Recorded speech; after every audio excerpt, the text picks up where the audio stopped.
Hey everybody, this is Charles Morgan from Comic Week, and I'm going to do a quick stream here online for you guys so we could talk about a couple insights that I have coming from the coin market about investing and collecting. So I see that in the comic book hobby, there's a big sort of a divide and philosophical divide. And one is a certain type of people want to buy comic books to read them. They're fans of the story, the art, the medium, and they get annoyed when they see people looking at comics as an investment proposition. On the other hand, you have people who are just hardcore speculators. They'll see what the hot books are supposed to be. They'll go out and try to get multiple copies. They'll put some away. Maybe they'll use the speculation to feed their hobby. You know, I'll buy 3 copies of a comic. I expect to sell at least one of them. One I'll read, one I'll put in a bag and a board, and then the third one I'll sell. Hopefully I make enough money on the third one to cover my expense. And so I wanted to kind of talk about how the comic book market has always been speculator driven. And all the way back to the Silver Age comics. You can even read some Marvel comics and see, marketing spiel that basically said, hey, aren't you glad you bought Amazing Fantasy? Well, we got the next new superhero, and you're going to definitely want to put a few issues back. And if you go all the way back to, when you started seeing variant covers and multiple printings, and you started to see special editions and crazy covers and all of this, it was all meant to feed people speculating on comics. Now, where things go awry is when the general public is brought into a collectible industry with these ideas and notions that, some comic that's going to come out today is going to be as rare as a comic that came out in the 1930s, and that if you only would have bought that comic back in the day, today you'd be a millionaire and things like that. And that's just simply crazy. But the general public, they eat it up. They'll come to the comic book shop. They'll go buy a bunch of things because somebody's basically filled them with nonsense. Now, I see this as the editor of Coin Week also.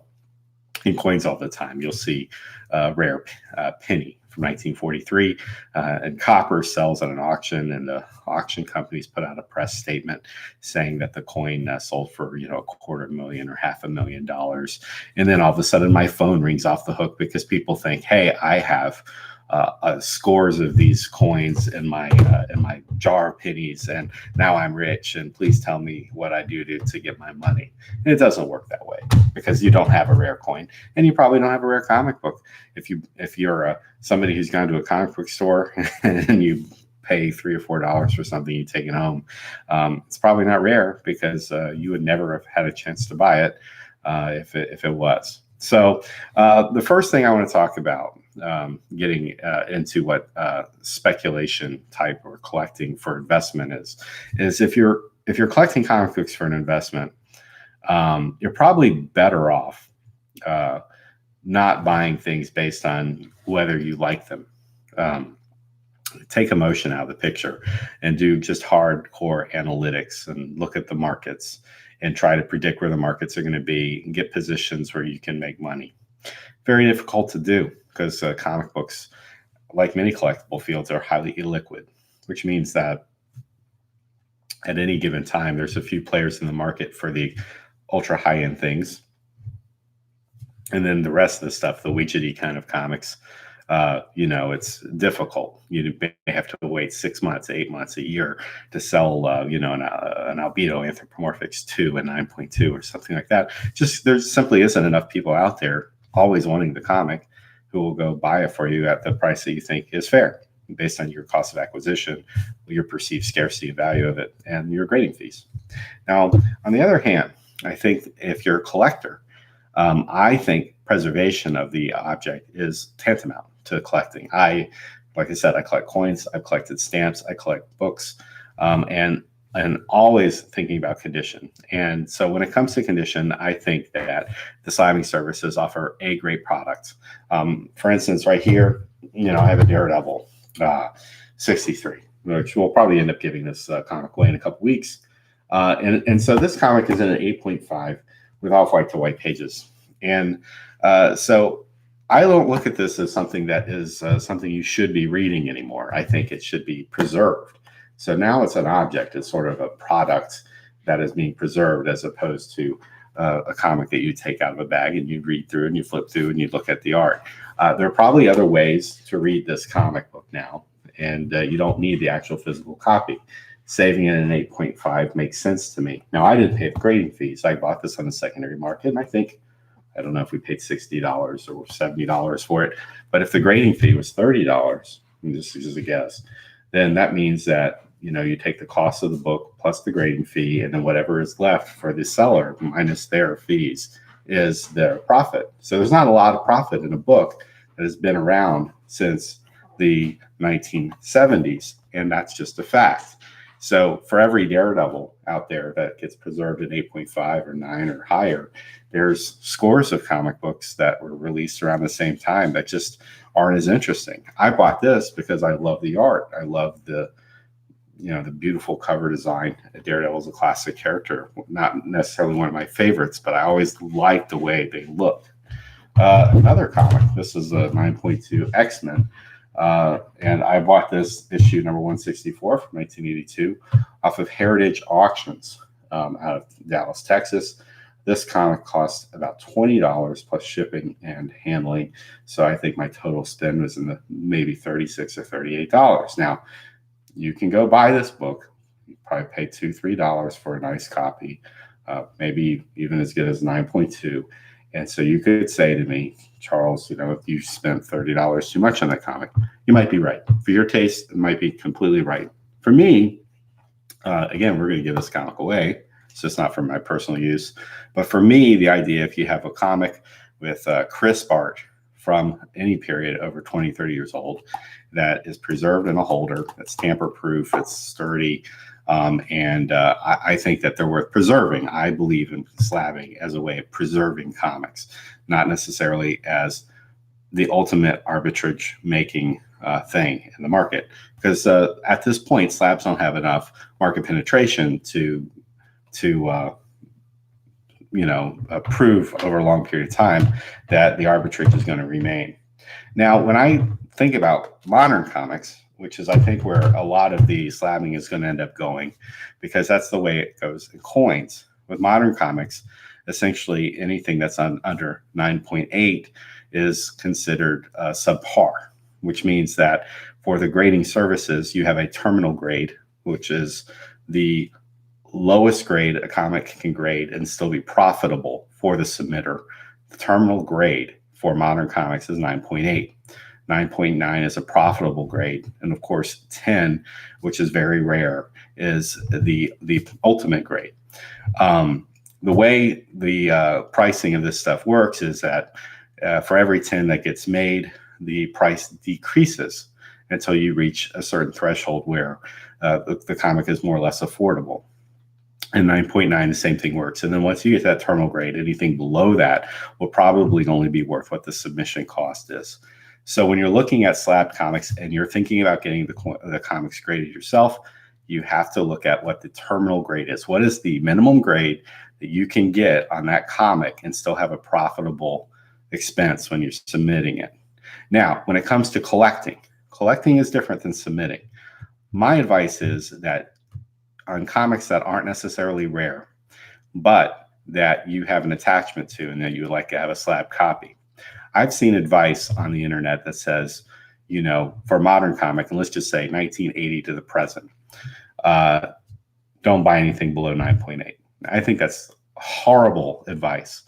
And the reason I think that's horrible advice is because if 9.8 is the most in-demand grade, that means that the price for those comics will have more downward pressure than upward pressure, because if people only want that grade, then more of those will get made. If there's any incentive whatsoever for people to submit an issue in bulk in order to get those 9.8s, it'll push the price down. And again, I've seen this in other collectible fields, especially coins. American Silver Eagles, prime example. 2 grades for those are typically 70 and 69. Comics are graded on a 10-point scale. Coins are graded on a 70-point scale. So with 69s and 70s, 69s were profitable at one point. Now they're barely profitable or not profitable at all. 70s became the only profitable grade. And guess what? The prices of all of these coins ended up going down because all the things you'd see in the market would be at those grade levels. In order for the top end comics to have a real appreciable spread in value, you need to have a spread in the comics that exists on the grading scale. Take a Silver Age comic like Amazing Fantasy with the first appearance of Spider-Man. The top end is very rare, but there's a lot of mediocre, middling comics. So when you actually get a top end comic, it is scarce because that's not the typical grade. With modern comics, like ones coming out of the distributors, they're typically all going to be nice enough. They're going to have plenty of comics to choose from. They're not the person or the companies that are involved in getting these things slabbed, the modern comic slab. They're not just picking one comic at random and that's what you get, and then they send it to the company and the company grades it and you get what you get. They are able to go through a box, a case. They're able to look at multiple comics and pick the best ones out and put them in slabs. Now they can say the minimum grade that we guarantee is this because they can't control the quality of what comes from the printer, but they aren't just picking one comic at random and you get what you get. If you open a box, if you ever worked at a ComicWeek shop and you open a box of comics from Diamond, you know as well as I do that like it's very unlikely that you're going to have 9.8s and 9.9s in those boxes. Your typical grade of a comic that you're going to pull out of a Diamond box, especially the ones at the top or the bottom, is going to be probably a 9.2, 9.4. And then the ones in the middle that are more or less protected, you're probably looking at 9.6s. But still, at that point, you have a human being taking them out, right? Stacking them, putting them in cubbies, putting them in boxes or whatever. Even if you put them in a bag and a board, you're still getting fingerprints on them, smudges, bins, all this stuff. So it's very damaging to comics, and the idea that you're going to get something that's going to be in a 9.8 or something that's come from a comic book shop is very low probability. Also, I will think that for the market itself, I think that we use the words mint and near mint incorrectly. Now, I can't change the way the hobby works, but look at it this way. You can have a coin that has 10 mint levels. That is, as struck by the press, right? The coin can go in a bag. It can be beaten around a little bit, and then it can enter, some collector can pull it out and can have scratches and stuff on it, and it would still be considered a mint coin. It would not have been entered into circulation. I think comics work the same way, and I think that it's a mistake that the grading services did not adopt a different nomenclature for the grades. I think any grade over 9 should be considered mint, with the higher grades in the mint scale being perfect mint. If you pull a comic book out of a box from Wizard or Diamond, I'm sorry. You pull a comic out of a box from Diamond and you don't read it, you don't sell it. Some kid doesn't grab it and manhandle it, and you put that in a bag right away. No matter if it's a 9.6 or 9.4, it's never been read. It's never been used, so it should be considered mint. It should be considered the low end of mint. But it still should be considered mint. By calling this stuff near mint, unless it's absolutely perfect, I think is ridiculous. And I think it hurts the market. One more thing about investing and collecting, and this is hot books and cold books. So there's an app, Key Collector app. It's a very useful, very fun, entertaining app. But every week, they'll have what the hot books are. And a lot of this is based on their just speculation. I mean, some of it's like, if you got a #1, or if there's a character reveal or something like this. I haven't done any statistical analysis of this, but I'm pretty sure if you go week to week and you just save what the hot books were for each week, you'll find that a majority of them never appreciate in value. They never go beyond the cover price. And most comic book shops, as you know, once a comic's not brand new, some of them will put it in a discount bin. Others just put it in their backlog. But there's no added value for them. They're looking at taking their $2 investment in a $4 comic and turning it into a $4 sale. They're not really interested in building markets and back issues. Now, there are obviously comics that go up in value. A recent one, for instance, that I thought was pretty interesting was The Love She Offered. Now, this was, my opinion, not a very attractive comic. It's like a 3-part miniseries, and I looked at it and it went crazy. It's like $15, $18 for the first issue. The second issue also went up, and I'm looking at the Comic-Con numbers, and then it's quickly evident to me why this is a hot book. It's not that there's like 50,000 people that want it. They only sold like 1,000 or 1,200 copies of the comic. And there's probably just that many speculators out there, because I didn't enjoy it at all. But there's just that many speculators out there who want to get it because they think, oh, this is a low print run, and this is a comic that could go up, and if it ever became a movie, now I have something that's scarce. Long shot, long shot, long shot. If you go and look at some of the long running series that also have very low print runs, several Image titles like Savage Dragon, for instance, is almost at 250 issues, and I think 3,500 is about the typical sale for that comic. You're much better off, I think, if you're going to just merely speculate, to buy an ongoing product that has very low print runs month after month, and building a collection of those. Because those people will remember that. They'll say, oh, I used to read Savage Dragon, maybe go check it out. Well, the funny thing is that pretty much every comic book store you ever go to will have the first 10 or 20 issues. They're not going to have issue 177 with Osama bin Laden on the cover. They're not going to have the Donald Trump cover. They're not going to have all sorts of comics between like 100 and 160, 170. When Eric Larson started to get a little bit more risque with the storyline in the 220s, 230s, they're probably not going to have those either. You're looking at comics with 3,500 print runs. So if you are speculating, just merely speculating based on, well, this is a long-running, ongoing series versus an independent comic with 3 issues, and that's going to be it, with horrendous art and a very ugly story, I don't know, like, how you could make the choice to go with the Love She Offered over, that run of Savage Dragon. I just don't understand it, like, from a speculator position. Another thing that hurts investing in comics are the lack of ongoing series. It's very difficult to get jazzed about miniseries after miniseries after miniseries. Like, one of the reasons why Fantastic Four, the first 8 or 10 issues, is so popular even today, even though like the stories are outdated, the art is outdated, everything about it is old, is because Fantastic Four stuck around for a long time. Same with X-Men, same with Superman, Batman.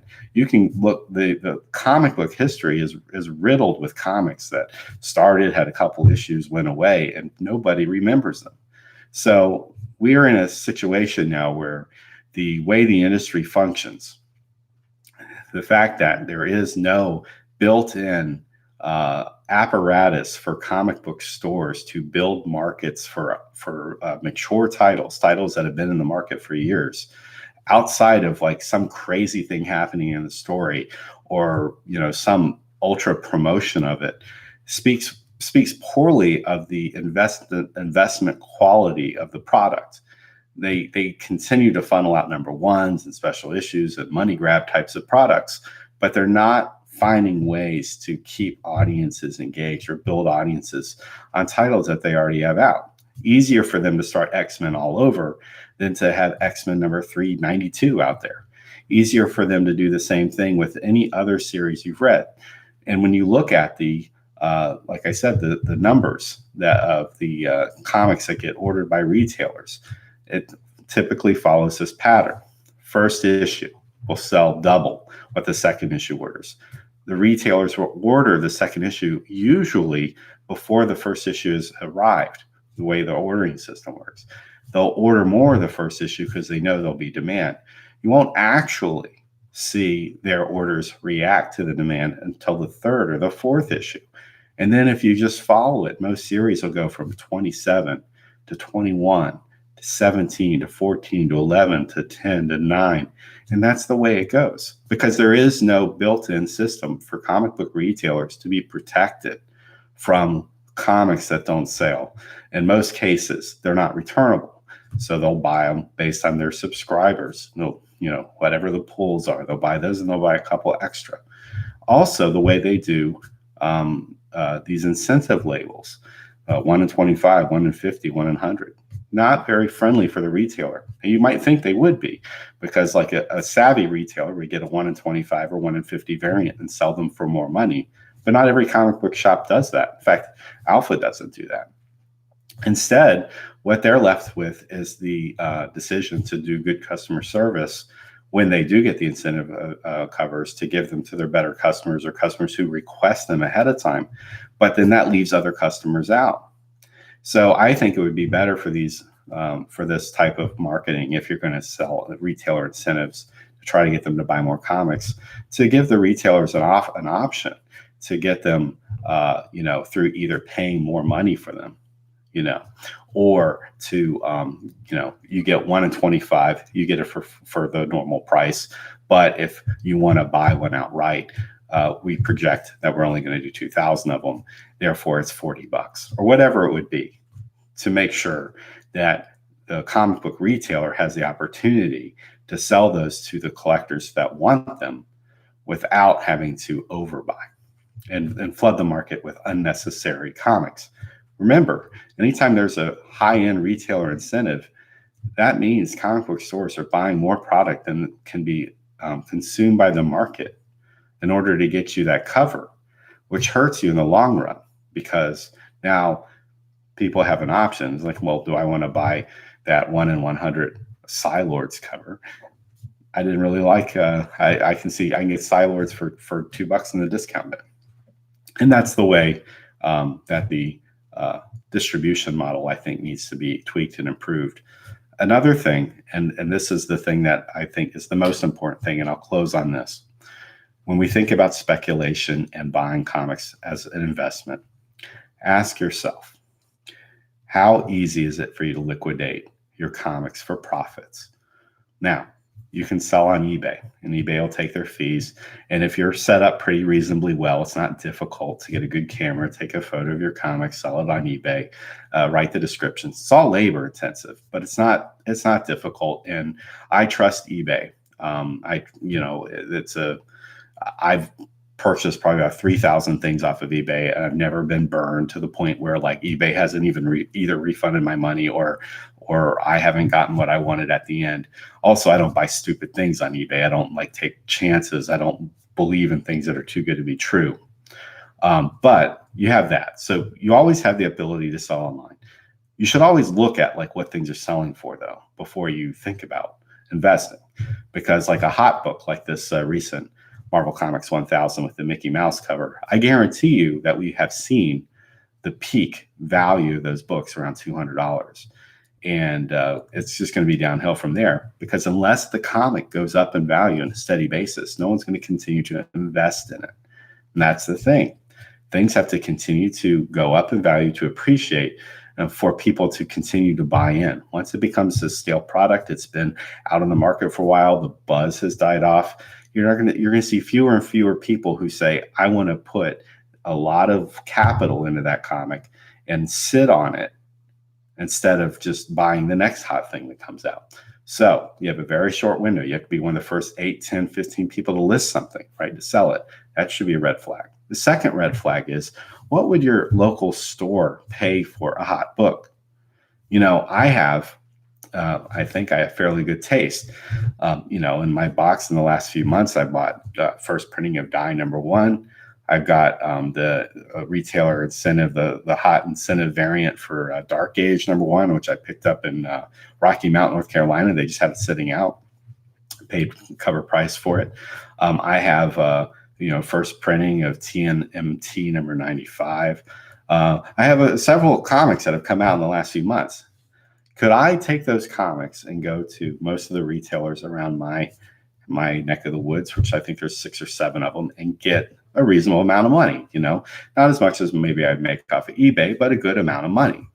And so if that answer to you is no, that your local retailer isn't interested in stocking those comics, paying you extra so they could have it in their store to sell to collectors who come in and say, I like Die a lot, I didn't get a chance to buy Die #1 first printing, then that should be a red flag. The industry itself is not set up to be liquid. Comics are not liquid. And so if comics are not liquid, that is a red flag if you're investing. Because what we need to do as collectors who want to fuel a secondary market, we need to set up a sophisticated apparatus where we can trade comics on the wholesale level, so that we can then sell to retailers comics that are in demand from hot series so that they can keep them in stock, so that when people come in, they can say, Immortal Hulk's a great series, but all the issues are worth buying. And you should buy them now because the early issues are more than cover price because they're in a lot of demand. Fortunately for you, we have them all. We have 1, 2, 3, 4, 5. You'll have to pay a fair price for them, but you can have them. And I think once you do that as a retailer, you create the idea that back issues have value, that the comics retain value after the month they're released. They retain value forever. And unless we create a wholesale market where people can get hot books, unless there's like a logical system for getting rid of the comics that really, frankly, aren't important, then you're not going to have an investment market that reaches the potential that it could reach to satisfy the people who are buying into comics thinking that this is something to invest in. Do comics for fun. Preserve comics for history. Make some money off of it if you're lucky. But the key is these are pop culture items. These are part of the cutting edge really of our culture. And if you want to collect them and preserve them and show them off and be proud of them and be like that super nerd that, that super cool nerd that just knows everything about comics, then go for it, man. There's nothing stopping you. But don't bank your future on it. The odds are that 90% of the comics that are going to get released on any given week are going to be, just generic, forgotten things. But it's the stories that really captivate us, keep us going, and make us want to go back month after month. That's the experience. So collect comics because it's an experience. That's all I'm saying. I'll be back every now and then with more updates about this stuff. I come from a very sophisticated collector market on coins. When we come into comic books, we collected comic books. Hubert, who works for me, Norman at Alpha, there's Chris Jones who writes for us. All of us are really deep and love comics. But professionally, I've spent a lot of time with coins. I've been to coin auctions where the coins have sold for millions of dollars. I was at one in Sotheby's a few years ago. It was in 5 sessions, and I think the collection sold for over $115 million. So I'm used to people, like wealthy people buying things, having them appreciate in value or want them to. Sometimes they don't, and then sell them in that market trading, very liquid. Certain types of coins, very liquid because you have gold and silver involved. But also, you have the same problems. You have, overgrading. You have coins that there are too many in certain grades, so it hurts the value. You have too many come up for sale at the same time, so there's not enough buyers. You have market cycles, things that go up and down. Rarity, another thing. And coins, coins not really rare unless there's only like a handful of them that exist. We look at comic books. If you got a 2,000-3,000 print run, you're like, wow, that's kind of scarce. You look at some store variant covers with 500, you're like, oh, that's really low. And coins, 500 is not that low. The key with something like that is you can sell 500 of something, but do you always have 500 people who want them? Do you have 600 people who want them? Do you have 700 people who want them? Because that's the thing. The demand has to far exceed the supply, and it has to keep doing that even as the prices increase. Once you get to a certain point and the prices don't increase anymore, if the demand doesn't stay there, then the prices inevitably will plateau. And once they plateau, they'll drop. So anyway, I just want to kind of share some of those insights. I know we try to have fun, be goofy and silly. But I know comics aren't just silly stuff. I think they mean a lot to a lot of people, and they want good information. There's a lot of great YouTubers out there explaining comics. I don't pretend to be the authoritative voice or better than anybody out there who likes comics. We're just all part of a community anyway, just talking about it. It's all opinions. But you do know when we're talking about it, I have a lot of experience with collectible markets, but, at the top level. So, I was one of the first people probably in this industry to know about that Captain America 9.4 that Heritage sold. That's because I'm friends with the owner of the company. He posted on his Facebook feed. And that sold for like $914,000 or something like that. So earlier this month. So, but anyway, keep collecting. Thank you for supporting the channel. We really would like to get to that 150 before the next week. I'll give that Daredevil away that I showed earlier next week. That'll be the one we give away. This week we're doing Transformers. I have a huge stack CGC Comics. We buy them, so it's not like they're given to us or anything, but we buy them to give them to you guys. And my goal is to hopefully get to about 1,000 subscribers by this time next year. Our CoinWeek channel has over 22,000 subscribers, but that website goes bananas. I mean, we get about 450,000 people a month come to it. ComicWeek is new for us. We just started this about 3 or 4 months ago. So any support we get from you guys, just comments or emails to me, you can always email me at charles@coinweek.com. I'll answer those emails. And just, commenting on the Facebook feed or whatever, reading our reviews. We try to write about comics in a way that's a little bit more, I wouldn't say cerebral, it sounds snobby, but we try to bring like our experience, like as people who understand history and culture and film and all that stuff into it, and not really pander to you. You guys, most everybody reads this stuff as are adults, so we try to give you adult content, and respect you for the intelligent people you are. So anyway, have a good night. Enjoy your weekend, and get to reading all that big stack of books you probably bought on Wednesday. I'll see you guys.